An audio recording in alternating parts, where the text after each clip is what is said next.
가버나움 회당에서 스스로 제자를 자처하며 따르던 많은 무리들, 그리고 가버나움 회당에 있던 여러 유대인들, 그들과의 대화를 이제 예수님이 마치셨습니다.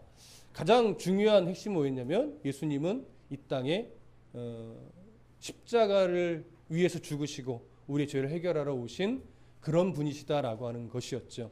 많은 사람들이 그런 예수님을 잘못 바라보고 있었고 잘못된 동기로 따르고 있었지만 예수님은 그들에게 정확하게 선포하셨습니다. 나는 이 땅에 하나님이 보내신 자로서 하나님의 뜻을 행하며 죽으러 왔다라고. 그렇게 유월절 가까운 때에 있었던 대화가 마무리되고 이제 대략 6개월 정도가 지나서 초막절 가까운 때에 이제 예수님이 형제들과 대화를 하셨습니다. 근데 형제들이 그 예수님에게 무엇을 요구했어요? 유월절이 가까웠으니, 초막절이 가까웠으니 이제 어디로 올라가시라고요? 유대로. 사실은 예루살렘을 이야기하는 것이죠. 예루살렘에 올라가서 거기서 이전처럼 여러 이적들을 베풀면서 다시 제자를 모으십시오. 큰 일을 할 사람이, 이름을 드러내야 될 사람이 이런 시골에 묻혀서 아무 일도 안 하고 있고 다 제자들도 다 떠나갔는데 이렇게 있어서는 안 된다라고 하는 것이었죠. 우리가 저번 시간에 나누었듯이 예수님을 공경에 빠뜨리려고 하는 것은 아니었습니다. 그러나 예수님이 행하셨던 수많은 일들에 대한 그 이유, 왜 그런 이적을 베풀었는지를 잘못 이해하고 있었기 때문에 마치 예수님이 세상에서 인기를 얻고 명예를 얻고 부귀영화를 누리려고 그 일을 행하셨던 것처럼 이 형제들도 오해하고 있었던 것이죠. 그래서 예수님이 형제들에게 형제들은 올라가라, 동생들 올라가라. 초막절이 가까웠으니 초막절이 시작할 때 예루살렘에 올라가라. 그러나 나는 어떻게 하겠다고요?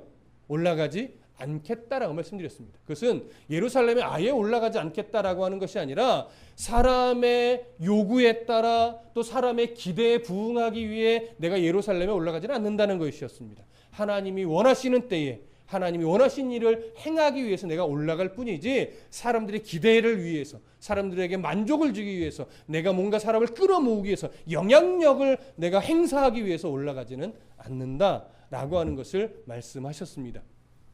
그리고 이제 오늘 본문은 드디어 초막절이 이제 되었을 때의 이야기입니다. 먼저 10절을 보시죠. 요한복음 7장 10절 함께 읽습니다. 시작. 그 형제들이 명절에 올라간 후에 자기도 올라가시되 나타내지 않고 은밀히 가시니라. 자, 유대로 올라가지 않겠다라고 말씀하셨던 예수님은 형제들이 유대로 올라간 이후에 은밀히 홀로 올라가셨다라고 성경이 말을 하고 있습니다. 기본적으로 방금 설명했듯이 예수님은 사람의 뜻에 따라 올라가시는 분이 아니라 하나님의 뜻에 따라 올라가신 분임을 여기서 드러내고 계시는 것이죠. 한 가지 참고적으로 좀 우리가 그림을 좀 그려볼 것이 뭐가 있냐면 당시에 여행자들의 모습이 어떠하냐 한번 생각해 보실 필요가 있습니다. 일반 여행도 비슷했지만 특히 명절에 일어나는 순례 여행은요, 그냥 3, 4, 5 자기가 올라가고 싶을 때 올라가는 그런 모습보다는 어떤 모습이 맞냐면 순례 여행객들이 줄을 쫙 지어서 함께 올라가는 거예요. 그래서 디아스포라 유대인도 그렇고 먼 지역에 있는 유대인들도 그렇고 예루살렘을 향하여 이렇게 갑니다. 그러면 그 가는 행렬에 사람들이 계속 합세하는 거예요. 그래서 점차 예루살렘에 가까울 때는 그 아주 긴 행렬이 예루살렘 성전을 향해서 올라가는 여러 유대인들의 행렬이 쫙 길게 늘어서는 거예요. 그러니까 예루살렘에 있던 뭐 종교 지도자들이나 원래 예루살렘에 살던 사람들은요, 아 이제 명절이 시작할 때가 됐구나를 뭘로도 아냐면 이 순례 여행객들의 행렬이 예루살렘에 들어오는 것만 봐도 아 이제 명절 때가 됐구나 이걸 알 수 있을 정도인 거예요. 그래서 형제들은 어떠한 모습으로 올라갔겠어요? 예루살렘을 향하는 순례 여행객들의 이 행렬에 그들도 합류해서 함께 올라가는 거예요. 누가복음에 보면 예수님이 소년 시절에 부모님들과 예루살렘에 올라갔다가 다시 돌아가잖아요. 근데 돌아갈 때 누구를 빼놓고 갔어요? 소년 예수를 빼놓고 갔어요. 근데 한참을 가다가 성경에 뭐라고 말하냐면 동행 중에 있을 것으로 알았는데 없었다라고 하는. 그 동행이 뭐냐면 순례 행렬을 지어서 함께 가는 거예요. 그러니까 가족끼리 가는 게 아니에요. 예전에 제가 그런 착각을, 아니 가족끼리 가는데 왜 몰라? 그렇지 않아요? 아니 하루 이틀 가는 동안 자기 아들이 없는 걸 몰라? 이게 이해가 안 되는 거예요. 그런데 그게 가족끼리 가는 게 아니라 수백 명, 수천 명이 때로는 수만 명이 행렬을 이어서 함께 가는 거예요. 그러니까 모를 수 있는 거예요. 무슨 말씀 이해되시죠? 자, 그렇게 수많은 사람의 행렬 가운데 형제들은 올라갔고 예수님은 그 행렬이 다 지나간 후에 홀로 은밀히 올라가신 겁니다. 그러니까 초막절이 시작할 때 맞춰지지는 못했을 거예요. 오늘 뒷부분에 가면 나타나지만 예수님은 대략 초막절이 총 8일 동안 진행이 되는데 대략 4일째쯤 됐을 때 예루살렘에 올라가신 것으로 그렇게 여겨집니다. 한 가지 생각해 보실 것은 이제 예수님이 올라가셨어요. 그렇죠? 그런데 왜 예수님이 은밀히 가셨을까? 기본 전제는 하나님의 뜻에 따라 올라간 거는 맞아요. 그렇죠? 근데 7장 1절에서는 어떤 설명이 있죠? 함께 보실까요? 7장 1절 보시면 그 후에 예수께서 갈릴리에서 다니시고 유대에서 다니려 아니하심은 유대인들이 죽이려 함이로라. 그럼 예수님이 은밀히 올라간 것이 7장 1절과 관련이 있을까요? 없을까요? 관련이 조금 있습니다. 이게 자칫 어떤 생각을 가질 수 있냐면 유대인들이 죽이려 하니까 은밀히 올라간 거구나 이렇게 생각할 수 있어요. 그렇죠? 전혀 없는 것은 아니지만 그게 중요한 이유는 아니에요. 왜냐하면 7장 14절을 보세요. 7장 14절 함께 읽어봅니다. 시작.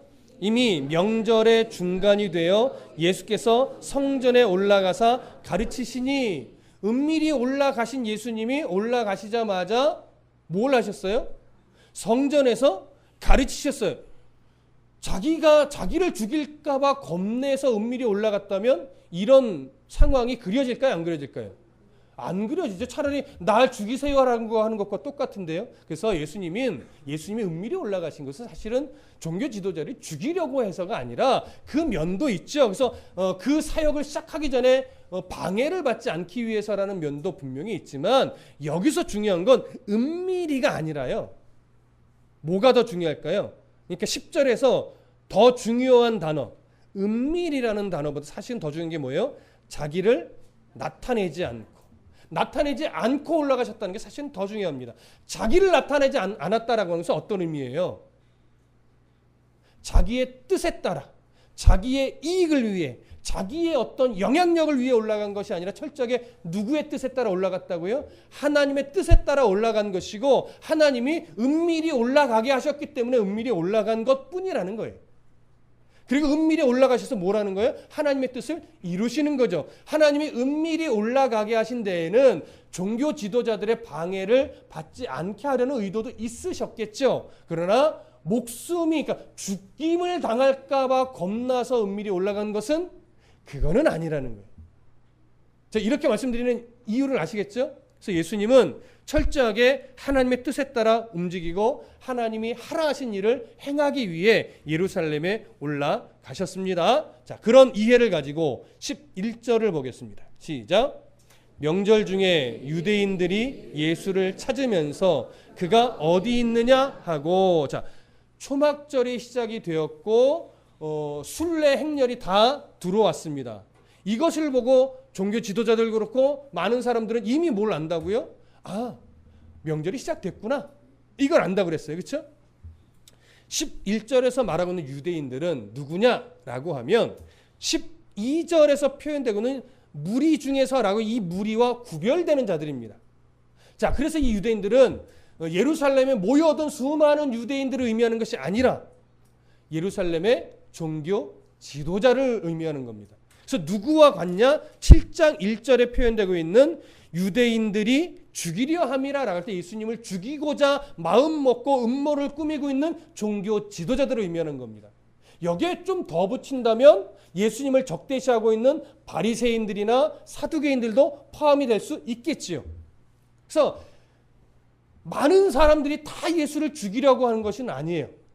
모든 유대인들이, 종교 지도자들이 지금 죽이려고 하는 겁니다. 그래서 그들이 예수를 찾아다녀요.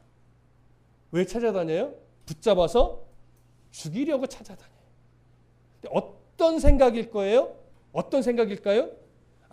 행렬이, 순례 행렬이 들어왔으니 그 중에 누구도 있을 것이다 생각한 거예요. 예수도 있을 것이다 이렇게 여긴 겁니다. 그래서 찾아다녀요. 집요하게 찾아다녀요. 구석구석 다니면서 예수를 보았느냐? 예수란 자를 아느냐? 자, 이렇게 막 집요하게 수소문하여 찾아다니다 보니까 이제 그 무리들 중에는 어떠한 분위기가 형성될까요? 그게 바로 12절입니다. 자, 함께 읽어보겠습니다. 12절 13절을 읽을게요. 시작. 예수에 대하여 무리 중에서 수군거림이 많아 어떤 사람은 좋은 사람이라 하며 어떤 사람은 아니라 무리를 미혹한다 하나 그러나 유대인들을 두려워함으로 드러나게 그에 대하여 말하는 자가 없더라. 자, 11절의 유대인들은 종교 지도자 그룹이라고 말씀드렸다면 12절에 기록된 무리는 누구일까요? 바로 명절을, 초막절을 지키고자 모여든 수많은 유대인들이겠죠. 유대 지역에 사는 유대인들도 있을 거예요. 갈릴리 지역, 북쪽 지역에서 살아가는 유대인들도 있을 거예요. 여러 외국에서 찾아온 디아스포라 유대인들도 있을 겁니다. 평상시에는 2만에서 3만 명 정도가 이 예루살렘의 주로 사는데 이때는 많이 모이면 몇 명까지 모여요?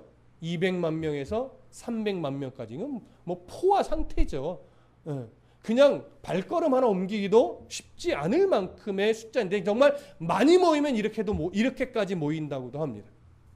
자, 그런데 그 무리 중에 그러한 무리들 중에 이제 유대인들이 막 찾아다니는 소리를 듣고 서로 이제 수군됩니다. 예수에 대해서. 자, 여기서 수군거린다는 단어를 조금 이해하실 필요가 있는데 서로의 의견을 막 나타내는 건 맞아요. 이야기를 하는 거예요. 마치 토론하듯이 이야기를 하는데 이것을 공개적으로 드러내놓고 막 이야기하는 것이 아니라 다른 사람이 듣지 못하도록 몇 사람 자기들끼리만 이렇게 조근조근 소근소근 이야기를 하는 거예요. 자, 그 이유는 이제 13절에 나오니까 그건 조금 이따가 살펴보기로 하고 어떤 사람은 예수에 대해서 뭐라고 이야기를 해요? 좋은 사람이다. 반면에 어떤 사람은 또 뭐라고 이야기를 해요? 아니다. 무리를 미혹하는 자다. 이렇게 말을 하는 겁니다. 그러면 이 생각해보죠. 좋은 사람이다라고 말하는 사람들은 주로 어떤 경험이나 어떤 소식을 들었기 때문에 이런 표현을 하는 걸까요? 예수님이 행하신 여러 이적들을 통해서 뭐 배불리 먹었다거나 누군가 병을 고쳤다거나 아니면 누군가 죽은 자를 살려냈다거나 이런 소식을 듣고 그걸 좋게 본 거예요. 나도 저런 은혜를 보았으면 아니면 내가 그때 그 자리에 있었는데 너무나 좋은 일 아닙니까? 이런 이해를 갖고 있는 거죠. 그러면 무리를 미혹하는 자다라고 여기는 자들은 주로 어떠한 경험 속에서 아니면 어떠한 이해 속에서 그러는 걸까요? 그를 대적하는 종교 지도자들의 어떤 영향을 주로 많이 받은 사람들이겠죠. 자, 어디를 한번 보시냐면 신명기를 한번 보겠습니다. 신명기 13장 구약성경 신명기 13장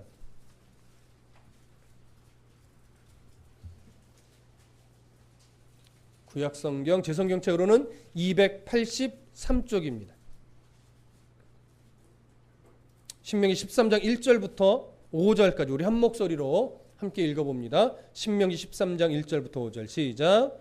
너희 중에 선지자나 꿈꾸는 자가 일어나서 이적과 기사를 네게 보이고 그가 네게 말한 그 이적과 기사가 이루어지고 너희가 알지 못하던 다른 신들을 우리가 따라 섬기고자 말할지라도 너는 그 선지자나 꿈꾸는 자의 말을 청종하지 말라. 이는 너희의 하나님 여호와께서 너희가 마음을 다하고 뜻을 다하여 너희 하나님 여호와를 사랑하라 하는 여부를 알려하사 너희를 시험하심이니라. 너희는 너희의 하나님 여호와를 따르며 그를 경외하며 그의 명령을 지키며 그의 목소리를 청종하며 그를 섬기며 그를 의지하며 그런 선지자나 꿈꾸는 자는 죽이라.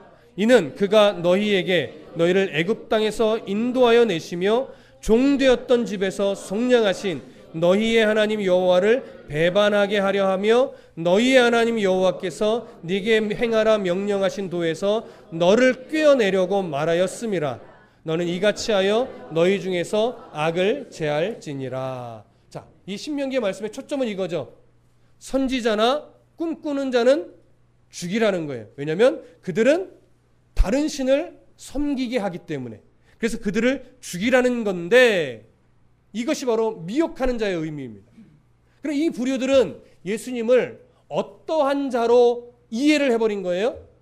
예수님의 가르침이나 예수님의 이적들은 유대인들에게 있어서 하나님을 떠나게 만드는 행위를 하고 있는 자로 그들은 이해를 해버린 거예요. 잘 들으세요. 자기가 직접 경험하고 바라보고 성경에서 말하는 대로 정말 미혹하는 자인가에 대한 상고함이 있었을까요? 없었을까요? 없었단 말이에요. 그건 없고 그저 예수에 대해서 부정적으로 말을 하고 죽이려고 하는 자들의 영향을 받아서 예수가 행하는 모든 이적들이나 가르침은 무조건 어떻게 한다?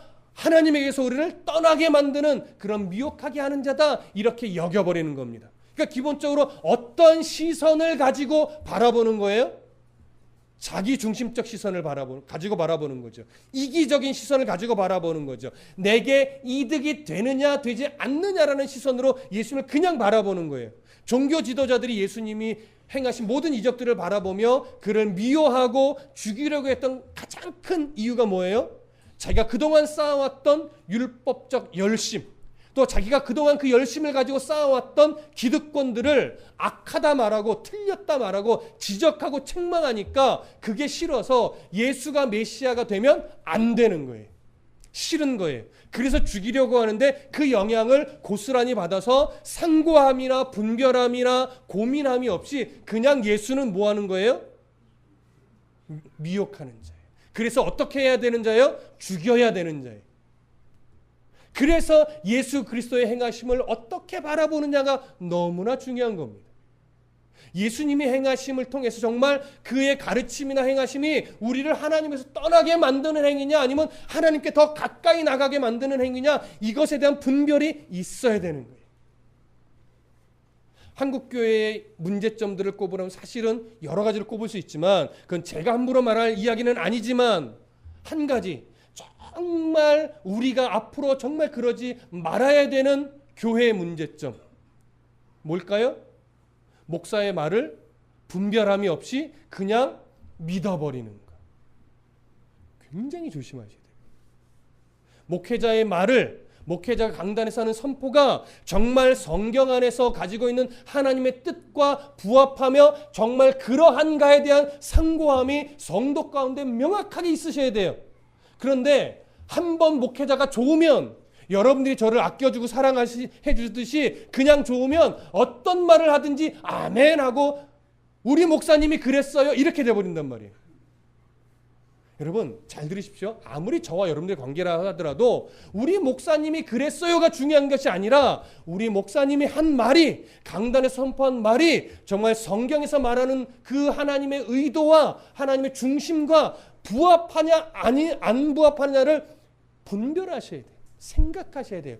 그래서 아니다라고 여겨지면, 이단적 발언이 아닐 때는 이거는 좀 내가 좀 수용이 안 되네 하고 뭐 하면 돼요? 걸러내시면 돼요. 이건 하나님의 뜻에 맞네, 내가 싫어도 이건 맞는 말이네 하면 내 싫은 마음을 누르고 이 말씀을 따라 순종하는 싸움을 하셔야 되는 거예요. 그런데 더 큰 문제는 뭐예요? 만약에 제가 연약함의 실수의 말이 아니라 조금 더 깊이 연구하지 못해서 성경과 조금 다르게 말한 차원의 문제가 아니라 점차 이단적 발언으로 나가고 하나님을 드러내지 않고 나를 드러내고 교회를 마치 내 것인 양 제가 강단에서 여러분들을 미혹하고 있다면 여러분은 어떻게 될까요? 저는 감히 말합니다. 저랑 싸우셔야 돼요. 저랑 싸우시든지 교회를 떠나시든지, 그래야 교회가 건강하게 세워집니다. 분별이 그래서 필요한 거예요. 이들의 문제점이 뭐예요?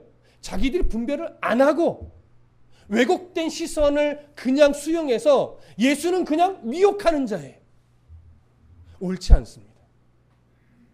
그러면 앞에서 말한 좋은 사람이라 말한 것, 자, 그건 좋을까요? 그건 우리가 긍정적으로 봐야 될까요? 사실 그것도 긍정적이지 않습니다.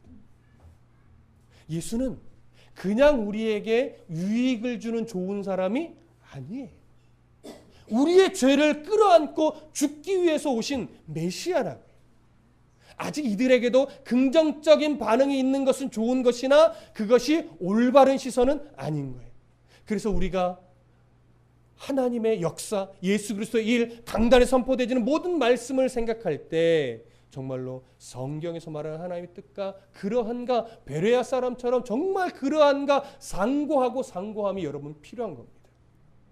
감히 좀 물어봅니다. 여러분, 주일에 오전에 말씀을 듣고 오후에 구약의 말씀을 우리가 이렇게 신약과 구약의 말씀을 균형감 있게 듣는데 그 말씀을 듣고 여러분 은혜 받고 아멘하고 돌아가실 거예요? 한 주 동안 그 말씀에 대한 상고함이 있으신가요? 사실은 제가 이런 요구를 하는 게 쉬운 일은 아닌 것 압니다. 그런데 상고함이 필요합니다. 이번 주 중에 이런 말씀을 듣고 내 안에 이런 부딪힘이 있었는데, 이런 은혜가 있었는데 기억해내고 한 번 좀 점검하고, 여러분 이런 생각이 필요합니다. 자, 저희 교회는 성경 다독을 잘 권하지는 않습니다. 정독을 권하는 교회입니다. 그리고 말씀을, 설교를 들을 때 가능하면 노트에 메모하는 것도 좋아요. 그러나 가능하면 어디에 메모하라고 저는 조금 권면을 드리죠? 성경에 메모하라고 권면합니다. 이 이야기는 성경을 펼칠 때 메모된 걸 보고 그때 이 말씀에 이런 은혜가 있었는데가 번뜩 기억나기 때문에 그래요. 보편적으로 노트는 잘 안 펼쳐봐요. 주중에 펼쳐보시는 분이 있으면 노트에 하셔도 됩니다. 그런데 노트에 했는데 한 번도 노트를 안 펼쳐본다, 내 습성상, 그러면 노트보다는 어디에 하는 게 좋아요? 성경에 기록하는 게 좋아요. 근데 또 문제는 뭐예요? 성경을 안 펼쳐보면 또 그게 문제죠. 여러분, 한 주 동안 성경을 다독하고 많이 읽으라는 것이 아니라, 여러분 혹시 한 주 동안 성경책을 고이 모셔두셨다가 주일에만 갖고 오십니까? 한 번쯤 점검해 보십시오. 우리는 예수를 믿는 사람이고 하나님의 말씀이 없으면 살아갈 수 없는 자이고 하나님의 말씀을 바르게 알아야만 건강한 신앙의 삶을 살아갈 수 있는 자들임을 우리는 서로 고백하고 있습니다. 그래서 저는 그 씨름에 여러분들에게 조금 더 성경적인 길잡이를 하려고 한 주 동안 성경과 씨름합니다. 그렇죠? 여러분 인정해 주시잖아요. 그런데 문제는 뭐예요? 여러분은 성경과 씨름합니까? 연구를 하라는 건 아닙니다. 그런데 성경에서 받은 은혜를 메모하고 기록하고 한 주 동안 그냥 덮어놓고 살아간다면 저랑은 뭔가 지금 좋은 관계이지만 제가 여러분들에게 추구하는 목회 방향성을 여러분들이 잘 순종하지는 않는 겁니다. 한 번만이라도 먼지 털고 주일에 오지 마시고 좀 펼쳐서 이번 주일에 이런 말씀이 있었는데 내가 좀 잊어버렸었네. 이 말씀은 내가 잘 붙잡고 한 주 동안 잘 씨름했네라고 하는, 최소한 수요일쯤이라도 목요일쯤이라도 하다못해 금요일쯤이라도 한번 좀 펼쳐서 이번 주에 이런 말씀이 있었지, 이번 주일에 가면 이 부분의 말씀을 한번 읽어봐야지. 자, 여러분 찔리는 말씀 하나 더 드려볼까요? 제가 가능하면 금요일에 주보를 밴드나 홈페이지에 올립니다. 거기에는 가능하면 질문 2가지씩 주보 안에 꼭 담겨 있습니다. 목사님이 이 초점의 질문을 줬네. 금요일이나 목요일쯤 홈페이지에 주보가 올라온 것을 한 번쯤 궁금해서 열어보고 그 본문을 읽어보고 이 질문에서 상고해보고 오시는 분, 자신 있으면 저를 똑바로 쳐다보시란 얘기죠. 자신 있으면. 없으십니까? 여러분, 문제라고 제가 책망하는 것 아닙니다. 바쁘고 여러 이유로 그렇게 못하시는 것 이해합니다. 그러나 조금 더 분발해 달라는 거죠. 조금 더 말씀을 가까이 해달라고 하는 거죠. 이 씨름이 있으면 이런 말씀에 대한 분별함과 상고함이 있게 돼요. 그러면 한 주 동안의 삶이요, 조금 더 건강한 성도다운 삶이 될 수 있습니다. 그걸 놓칠 때 예배 은혜가요, 100이라는 은혜를 받을 수 있다면 그걸 하면 100이라는 은혜를 받는데 그걸 안 하면요 100 받을 은혜를 50 또는 70밖에 못 받을 수도 있어요. 씨름해 주십시오. 한 주 동안 성경 한 번쯤은 좀 들춰봐 주십시오. 금요일이나 토요일 정도 올라온 주보를 보고 이번 주에 목사님이 이런 초점을 주셨네, 한번 고민해 보자 하고 한 번쯤 5분에 10분 정도 읽어보고 고민해보고 그러고 와주십시오. 네, 잊어버리셔도 미워하지는 않을 겁니다. 자, 그래서 이들이 이렇게 하나님 앞에서 바른 이해와 시선을 가지고 예수를 바라보지 못했습니다. 자, 종교 지도자들은 그런 예수님을 자기의 기득권을 공격한다라고 여겼죠. 7절에 보시면 예수님이 형제들에게 이렇게 말했었습니다. 7절에 세상이 너희를 미워하지 아니하되 나를 미워하나니 이는 내가 세상의 일들을 악하다고 증언함이라. 이것이 바로 유대 종교 지도자들이 주로 공격받았던 내용이에요. 그러면 그 공격받았을 때 그 말씀을 유대 종교 지도자들이 바른 하나님의 백성이었다면 어떻게 해야 될까요? 정말 내가 잘못한 걸까? 내가 정말 율법적인 열심이 왜곡된 열심이었나에 대한 상고함이 있었어야 되는데 이들은 상고를 했을까요? 안 했을까요? 안 했어요. 그냥 감정이 상해버렸고 나의 기득권을 뺏어 가려는 그런 나쁜 예수였던 거예요. 예수님이 악하다고 증언했기 때문에 그들은 그게 싫어서 예수님을 죽이려고 공격했던 것이죠. 여러분, 하나님과 원수된다라고 하는 것은요, 하나님의 말씀을 나를 위한 말씀으로, 나를 책망하여 버리는 말씀이 아니라 나를 책망하여 살리려고 하시는 말씀이라는 걸 받아들이지 않는 게 하나님과 원수되는 겁니다. 야고보서에 가면 그 부분을 정확하게 묘사하는데, 여러분 신약성경 야고보서를 좀 가볼게요. 히브리서 다음에 야고보서 4장으로 가보겠습니다.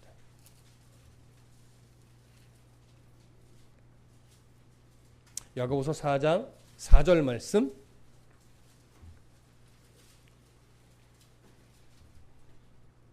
야고보서 4장 4절 말씀. 자, 함께 읽어봅니다. 시작. 가늠한 여인들아, 세상과 벗된 것이 하나님과 원수됨을 알지 못하느냐? 그런즉 누구든지 세상과 벗이 되고자 하는 자는 스스로 하나님과 원수되는 것이라. 여기서 세상과 벗이 된다는 거 하는 것은 인생의 목적이 하나님에게 있지 않고 세상에 있다는 얘기입니다. 그렇게 하나님과 상관없이 세상에 벗이 되려고만 살아간다면 그것은 아무리 교회 안에 있다 할지라도 하나님과 뭐 하는 거예요? 원수되는 거예요. 자, 이 부분에 대해서 5절부터 10절은 또 중요한 부분을 설명하는데 야고보서 조금 더 볼게요. 5절부터 10절을 좀 읽어봅니다. 시작. 너희는 하나님이 우리 속에 거하게 하신 성령이 시기하기까지 사모한다 하신 말씀을 헛된 줄로 생각하느냐? 그러나 더욱 큰 은혜를 주시나니 그러므로 일러스되 하나님이 교만한 자를 물리치고 겸손한 자에게 은혜를 주신다 하였느니라. 그런즉 너희는 하나님께 복종할지어다. 마귀를 대적하라. 그리하면 너희를 피하리라. 하나님을 가까이 하라. 그리하면 너희를 가까이 하리라. 죄인들아, 손을 깨끗이 하라. 두 마음을 품은 자들아, 마음을 성결하게 하라. 슬퍼하며 애통하며 울지어다. 너희 웃음을 애통으로, 너희 즐거움을 근심으로 바꿀지어다. 주 앞에서 낮추라. 그리하면 주께서 너희를 높이시리라. 자, 유대 종교자들이 놓친 것, 그리고 오늘 우리가 잘 각성해야 될 것, 먼저 5절을 보시면 너희는 하나님이 우리 속에 거하게 하신 성령이 시기하기까지 사모하신다 하신 말씀을 헛된 줄로 생각하느냐? 이 부분입니다. 자, 하나님은 우리를 향해서 어떻게 하기까지 사랑하신대요? 시기하기까지 사랑한대요. 여러분, 하나님이 우리를 향해서 시기한다는 건 뭘까요? 자, 이 부분은 이렇게 설명드릴게요. 여러분, 제가 우리 전교인 수련회 차원에서 아가서를 곧 할 거라고 말씀드렸죠. 어려워서 할 수 있을까 했는데 할 수는 있을 것 같습니다. 한 50% 지금 끝났어요. 그래서 아마 9월 초쯤 가능하지 않을까 예상을 합니다. 그래서 아마 토요일 하루 정도 하면 되지 않을까 싶은데, 여러분, 아가서에 기록된 여러 8장까지 내용 중에 대표적인 구절이 몇 가지가 있어요. 근데 우리가 가장 많이 하는 표현이 뭐예요? 나의 사랑, 나의 어여쁜 자야 일어나 함께 하자. 이걸 우리가 가장 대표적으로 아는 거예요. 그런데 그것보다도 더 중요한 표현이 있어요. 아가서 한번 가볼까요? 아가서 8장. 구약성경 아가서 8장 6절. 아가서 8장 6절 함께 읽어봅니다. 시작. 너는 나를 도장같이 마음에 품고 도장같이 팔에 두라. 사랑은 죽음같이 강하고 질투는 수월같이 잔인하며 불길같이 일어나니 그 기세가 여호와의 불과 같으니라. 사랑은 죽음같이 강하다라는 이 표현이 사실은 아가서의 아주 중요한 문장입니다.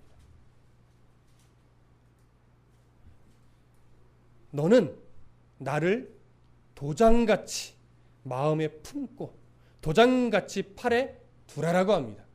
이것을 예수님과 하나님과의 관계로 한다면 하나님을 늘 내 마음에 새기고 기억에 담고 언제나 하나님의 말씀과 뭐 하라는 거예요? 동행하라는 거예요. 그 관계, 하나님과 우리의 그 관계 속에 그 누구도 사이에 끼어들면 돼요? 안 돼요? 안 되는 거예요. 그래서 우리가 하나님을 사랑하는 마음도 그렇지만 우리를 사랑하시는 하나님의 이 사랑은요, 죽음보다 강하대요. 이 말은 무슨 말이냐면 찾아오는 죽음을 어느 누구도 막을 수 없듯이 우리를 사랑하시는 하나님의 사랑은 그 어떤 세력도 그 어떤 것도 막을 수 있다 없다? 막을 수 없는 사랑을 우리에게 주신단 말이에요. 그런데 그 사랑은요, 우리를 향한 그 하나님의 사랑은요, 뒤에 이렇게 표현해요. 질투하신 하나님인데 이 질투는 수월같이 잔인하며 불길같이 일어난대요. 그러면 사랑하는 사람의 관계 속에 질투라는 건 왜 생길까요? 잘 들으십시오. 남녀 간의 사랑도 마찬가지지만 이 사랑은요, 성격이 좀 유식한 표현할게요. 배타적 사랑이에요. 여러분, 배타적 사랑이 뭘까요? 이 사랑은 공유되는 사랑이 아니에요. 오직 나와 상대방과 둘만이 소유하는 사랑이란 말이에요. 이 사랑, 이 사이에 누군가 하나가 끼어들 때 이 사랑은 질투로 발전하는 겁니다. 하나님도 똑같다는 얘기예요. 하나님과 우리 사이에는요, 배타적 관계가 존재해요. 배타적 사랑이에요. 하나님은 나만 바라보길 원하시는 거예요. 너의 시선을 나에게만 두라는 거예요. 근데 이 시선을 뺏어가는 요인이 생긴다면 그것 때문에 하나님은 질투하시는데 그 질투가 어떻대요? 수월같이 잔인하대요. 불길 같대요. 그래서 뒤에 뭐라고 말해요? 그 기세가 여호와의 불과 같대요. 그러면 하나님의 질투는 우리에게 있어서 나쁜 걸까요? 하나님의 질투는 우리를 오히려 살리는 역할을 할까요? 여러분, 하나님이 우리와의 관계 속에서 질투해 주시는 건 큰 은혜입니다. 여러분.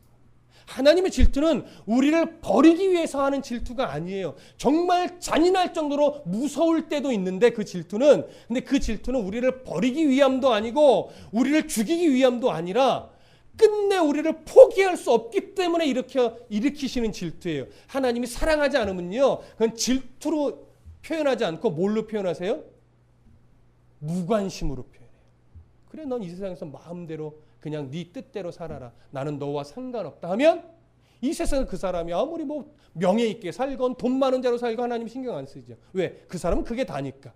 근데 내 백성은, 내 자녀는 그렇게 안 둔단 말이에요. 왜요? 질투하기 때문에. 그 마음과 하나님의 마음이 늘 1대1로만 통하고 싶은 거예요. 그러니까 질투하신 하나님이 너 이것 안 돼. 너 이거 틀렸어. 이건 잘못된 거야. 이것은 나와의 관계를 어그러뜨리는 거야. 라고 일깨워 주실 때는 너무나 다양한 방법으로 그 질투하신 하나님을 드러내 주시는데 때로는 무섭게도 온다는 얘기예요. 예수님이 종교 지도자들에게 그건 악한 거다라고 지적하시는 것처럼 때로는 우리의 감정을 상하게도 만들 수 있다는 얘기죠. 그때 하나님이 질투하신 하나님을 드러내 보여주실 때 우리가 그 질투하신 하나님의 어떤 드러나심을 어떻게 이해하고 받아들이고 그걸 어떻게 나에게 적용하느냐에 따라서 이 종교 지도자들 같이 우리가 행동을 하는지 아니면 하나님 앞에 나를 더 성숙한 성도로 만들어 갈 수 있는 기회로 삼는지는 누구의 몫이에요? 그건 우리의 몫이란 말이에요.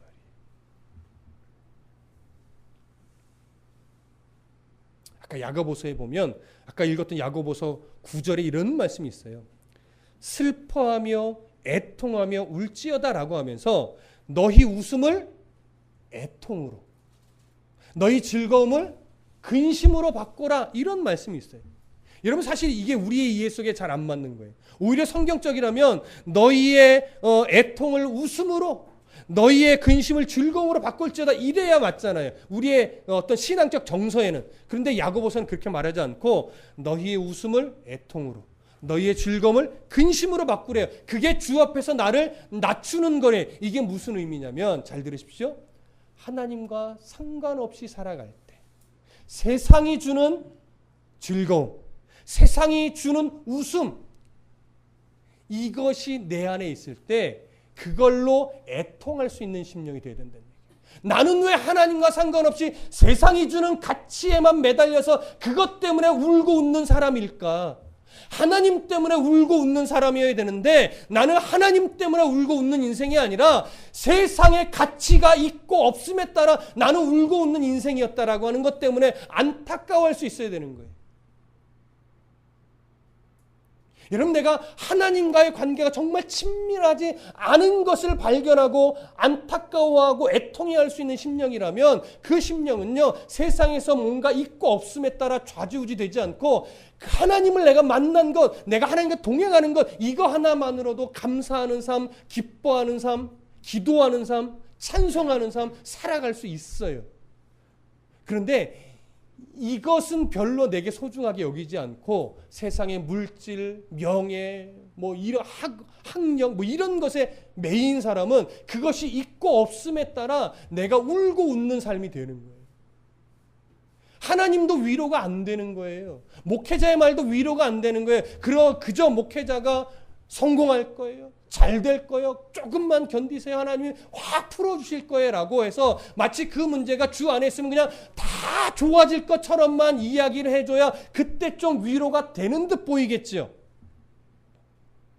그러면 그렇게 안 풀리면 하나님이 미워하는 건가요? 그거 아니잖아요.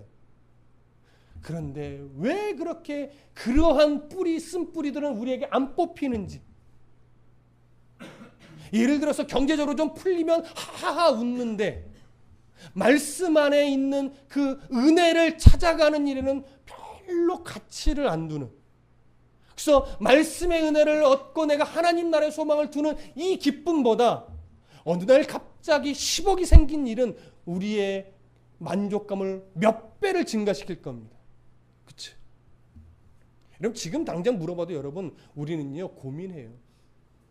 여러분, 당장 10억이 생기는 일과 당장 말씀의 은혜를 깨닫는 일과 어떤 게 여러분들을 더 기쁘게 만들까요? 말씀의 은혜는 다음 주도 받을 수 있잖아요.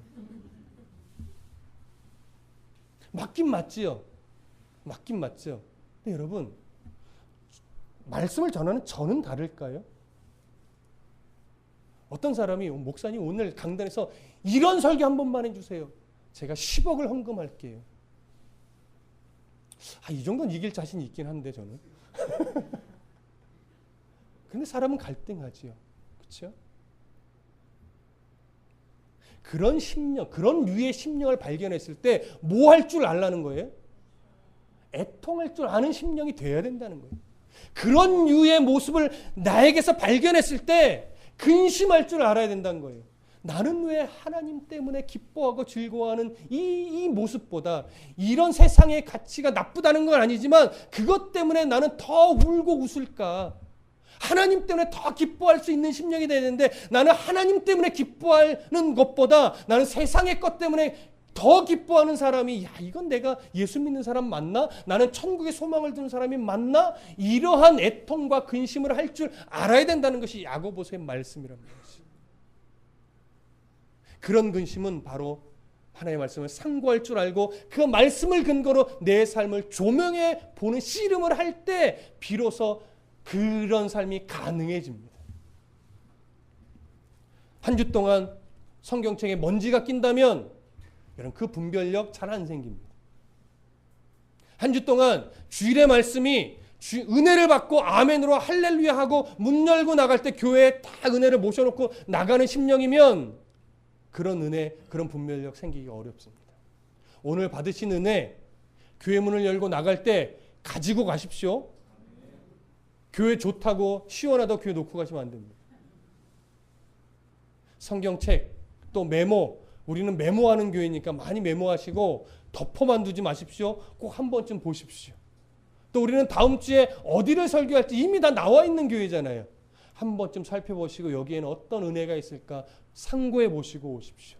그렇게 한 주간이 늘 하나님과의 교통함을 가지고 가셔야 돼요. 그 사이에 다른 것이 끼어 들어올 때 그걸 가지치는 싸움도 필요합니다. 그러면 하나님 말씀이 나를 책망할 때는 고칠 줄 아는 힘이 생기고 이것이다 받은 은혜가 있으면 그걸 붙잡고 살아가는 힘도 생깁니다. 이런 건강하고 또 활력 넘치는 그런 성도의 삶이 되시기를 축복합니다.